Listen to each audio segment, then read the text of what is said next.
Bienvenidos a una historia más, de leyendas, de Monterrey. Dicen que el mal no siempre llega anunciándose.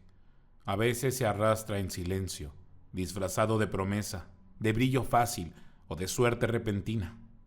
Se cuela por la puerta que uno deja entreabierta y, cuando finalmente muestra su rostro, ya está devorando lo que más quieres. Porque hay males que no solo destruyen vidas, también se aferran al alma y no la sueltan jamás. Mi hermano Jacinto siempre fue la cabeza mala de la casa, aunque también el más inteligente. Mi padre lo había colocado como cabeza de familia desde que nació, por ser el primogénito.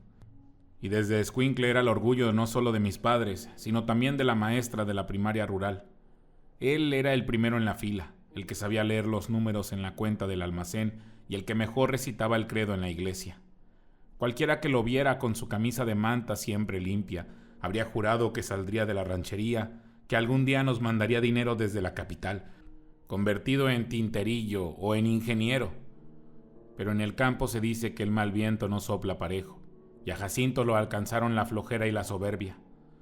Eso lo fue llevando a un destino que a nadie en el pueblo le sorprendió, salvo por lo oscuro de las formas y por las cosas que se desencadenaron después, las mismas que dieron origen a esta historia mala.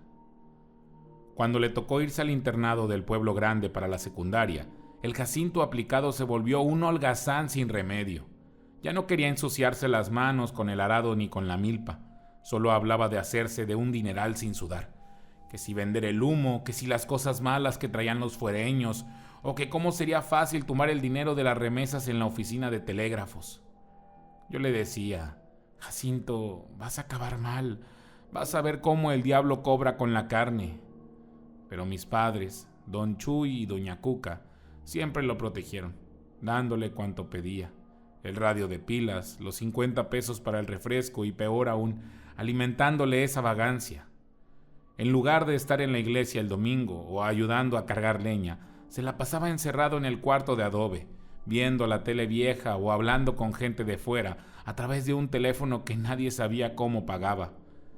En el pueblo decían que se había inventado una vida de cacique moderno en ese aparato, siendo que aquí no era más que un huérfano de oficio. La cosa se puso fea una noche de borrachera. Mi papá le echó en cara que solo servía para malgastar el mezcal y el dinero que se ganaba doblando el lomo. Jacinto, con la mirada de un coyote acorralado, agarró su morral y dijo que se iba a buscar la vida fácil, esa que no implicara desgranar maíz. Así que, con pesar y para tristeza de mis padres, dejó el estudio tirado a la mitad, solo con el papel de la preparatoria que no servía para gran cosa. Él quería un empleo donde el billete lloviera, pero la realidad, luego de que se fue, le cortó las manos. Su primer trabajo fue de chalán cargando cajas en la ciudad, y a la semana lo corrieron por dormirse a la sombra. En vez de volver con la cabeza agachada, el desatino le picó la curiosidad. Se metió a los anuncios de los ranchos que miraba en su teléfono y encontró un anuncio raro. Se busca gente joven y sin compromisos para labor seria. Sueldo muy arriba del jornal.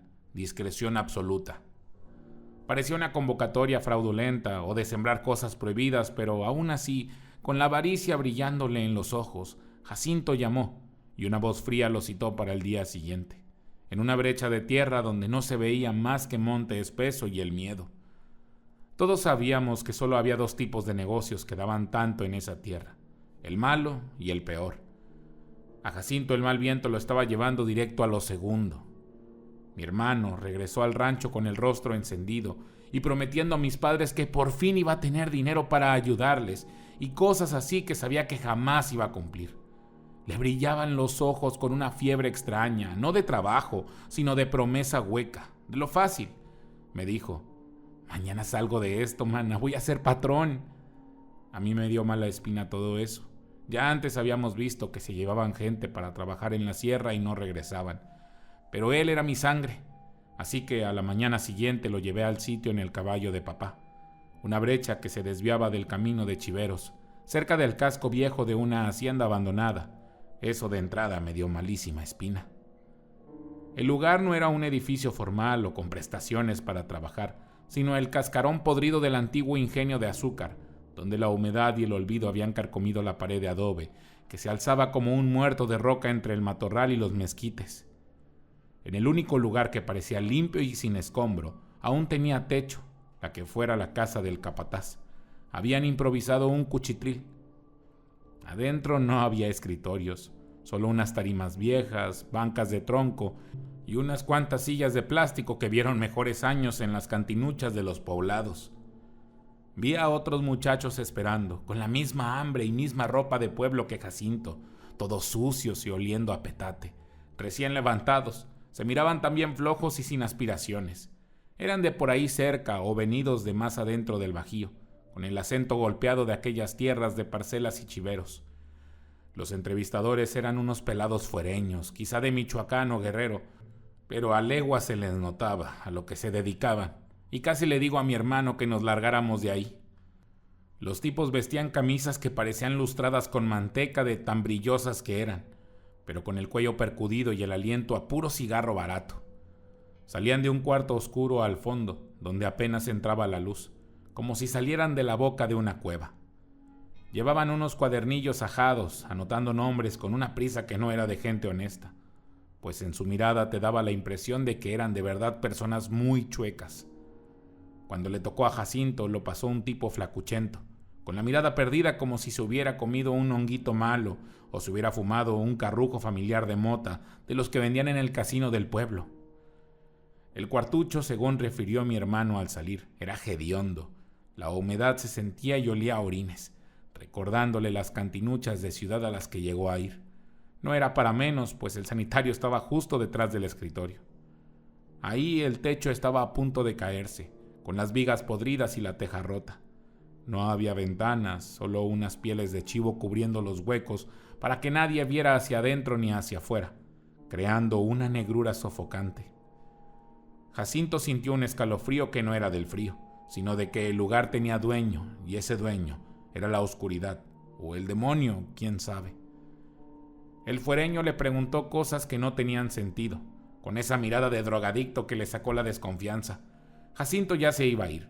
El pellejo le gritaba que saliera corriendo de esa trampa, pero el entrevistador, con voz de serpiente de cascabel, le dijo: «Si solo traes a 3 pendejos para la plática de mañana, te doy 3,000 barotes en la mano».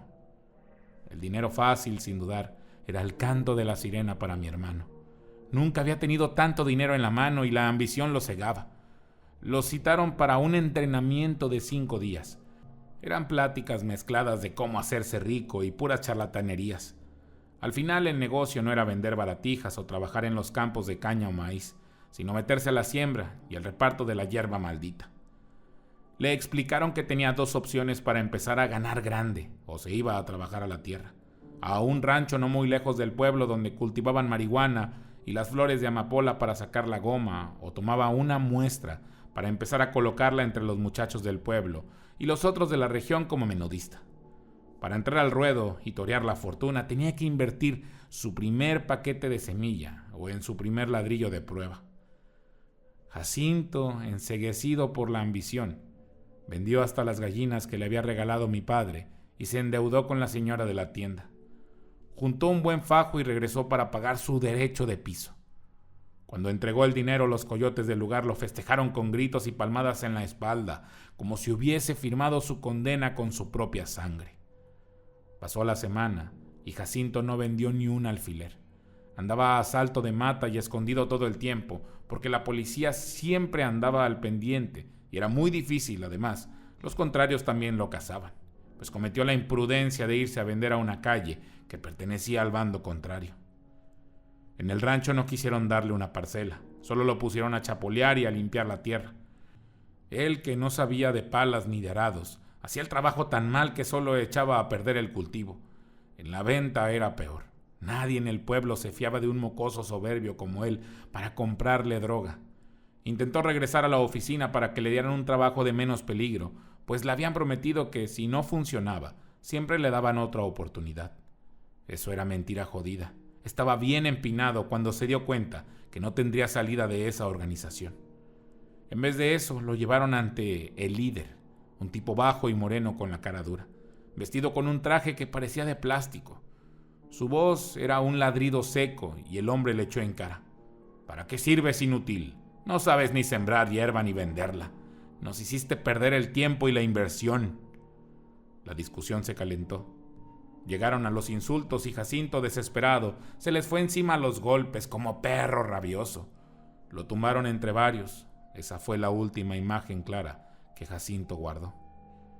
Lo encontraron días después, semidesnudo y con el cuerpo golpeado, en la arena sucia de una parcela en una comunidad de cañeros muy lejos de casa. Solo traía una marca en el brazo, como la de un fierro caliente que le había quemado la carne. Nunca supo quién lo tiró ahí ni por qué lo dejaron vivo, pero todos en el pueblo supimos quién le había hecho daño a mi hermano, y no solo a él. También nos enteramos de que otros jóvenes habían tenido peor suerte, todo por andar en malos pasos y juntándose con esos malandros. Mi pobre hermano había dejado un pedazo de su alma y la marca de que ahora era propiedad de otros. Cuando regresó al rancho, lo hizo en la parte trasera de una camioneta de redilas. Lo dejaron en la entrada del camino de tierra. Estaba débil y confundido, como si le hubieran vaciado la mente. En la casa lo atendimos. Mi madre, doña Cuca, le hizo un té de gobernadora para el susto y un curandero del pueblo lo revisó. El viejo dijo que los golpes eran de poca monta, pero al verle la marca en el brazo, la quemadura del fierro se persinó y musitó entre dientes: Este joven ya no viene solo. Trae algo pegado a la sombra. Es mejor que le demos una limpia o lo llevamos al monte para que deje ahí la sombra. Intentamos ir a denunciar, a contarle al comandante de los rurales lo que había pasado en aquel lugar, pero cuando volvimos a la brecha no había nada. El cascarón de adobe estaba ahí, sí, pero las bancas, las sillas de plástico y la gente se habían evaporado. Solo quedaba el silencio del monte. Además, el maldito policía nos dio mala espina y mi padre aseguraba que también estaba coludido con la banda de esos tipos. Con el pasar de los días, Jacinto no podía levantarse del catre. No era flojera, era como si algo pesado lo estuviera clavando al colchón. Dejó de comer las tortillas y el frijol que con tanto esfuerzo hacía mi madre. Su carácter cambió, se volvió un alacrán rabioso, solo gritando injurias y mentiras. De noche, en lugar de dormir, se quedaba viendo el monte o se salía a caminar por los senderos, dando vueltas sin cesar. Comenzó a chuparse la vida. Se adelgazó hasta que los huesos le empujaban la piel. El rostro se le volvió espectral, pálido como el jabón de panela, y los ojos se le hundieron en cuencas oscuras que le daban un aspecto repugnante. Eventualmente lo llevamos a los doctores de la ciudad, pero cada uno decía una cosa distinta: medicinas, causas, explicaciones, y de sanar, nada. Mi hermano se consumía más cada día por razones que nadie sabía. Luego vino lo más terrible: el hedor. El cuartucho de Jacinto empezó a apestar a carroña de animal podrido, a vísceras olvidadas al sol cuando morían las reses. Era un olor que calaba en la nariz y se pegaba a la ropa. Mi madre barría y trapeaba con cloro y pinol, pero el olor no se iba. Parecía brotar de las mismas paredes de adobe. Además, el ambiente en el cuarto era de un frío de sepulcro, y al entrar se sentía como si una mano pesada te apretara la cabeza y los hombros, una opresión que te quitaba las ganas de respirar. Mi madre, que había oído historias viejas del mal de ojo y trabajos de brujería, se convenció de que a Jacinto le habían sembrado un mal. Le hizo limpias con huevo y pirul, puso tijeras abiertas bajo el colchón y rezó el rosario de rodillas. Las cosas se calmaron por 3 días. Teníamos una paz engañosa, pero la seguridad se rompió una tarde. Entré al cuarto y el susto me hizo saltar el corazón. Lo vi tendido en el suelo de tierra, desnudo, cubierto en su propia sangre. Se había cortado el cuerpo entero con unas navajas de rasurar, como si intentara borrar la marca de su piel. Mientras lo veía, Jacinto sacó la lengua y con una frialdad espantosa intentó cercenársela con la navaja. Corrí a detenerlo y a taparle las heridas. La sangre le salía a borbotones. Quise gritarles a mis padres, pedir ayuda, pero la voz se me quedó atorada en la garganta. Sentí una presión helada en el pecho, como si un ser invisible se hubiera sentado encima de mí, impidiéndome respirar o hablar. Me sofocaba y doblé las piernas cayendo para después arrastrarme como pude fuera de ese ambiente pesado y envenenado. Cuando por fin logré salir del cuarto, grité por mi vida. Mis padres vinieron corriendo, pero al intentar entrar, la puerta de madera se cerró con una fuerza imposible. Fue tan violenta que el seguro de madera reforzado salió volando. Mi madre, aterrorizada, se hincó a rezar un rosario con las manos en cruz y con esa fe que solo usaba contra lo demoníaco.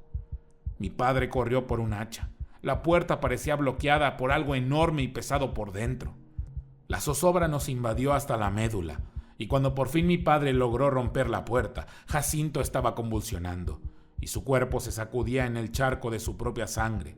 Arrojaba un vómito negro y espeso que olía a pura tierra de panteón. Al ver a mi hermano en ese estado no había duda. Esos malditos que lo engancharon no solo le habían robado el dinero, le habían metido un demonio en la carne. Mi padre, don Chuy, no esperó a ver más. Me ordenó a que jalara a su hijo de los pies mientras él le levantaba el cuerpo de la cintura. Al contacto con el aire del pasillo, mi hermano pegó un chillido agudo y sus ojos, hundidos y negros, se clavaron en nosotros. Y entonces lo vimos por breves momentos. Detrás de él, donde el vómito negro humeaba en el piso de tierra, la sombra se hizo visible. No era la negrura de un cuerpo, sino una mancha de penumbras que se retorcía. Un mal aire pesado que parecía tomar la forma de un perro grande o un chivo erguido, con la estatura de un hombre. No sabría decirlo con certeza, pero era aterrador. Emitía un calor pútrido y esa pestilencia a putrefacción se multiplicó 1000 veces. Nos miró a los tres con una mudez diabólica, como si estuviera defendiendo a su presa. El pánico nos vació el cuerpo y mi madre gritó una plegaria en náhuatl, tirando su rebozo hacia el cuarto. Sin pensarlo, arrastramos a Jacinto fuera de la casa y lo sentíamos tan pesado que casi me quiebra los brazos de solo moverlo.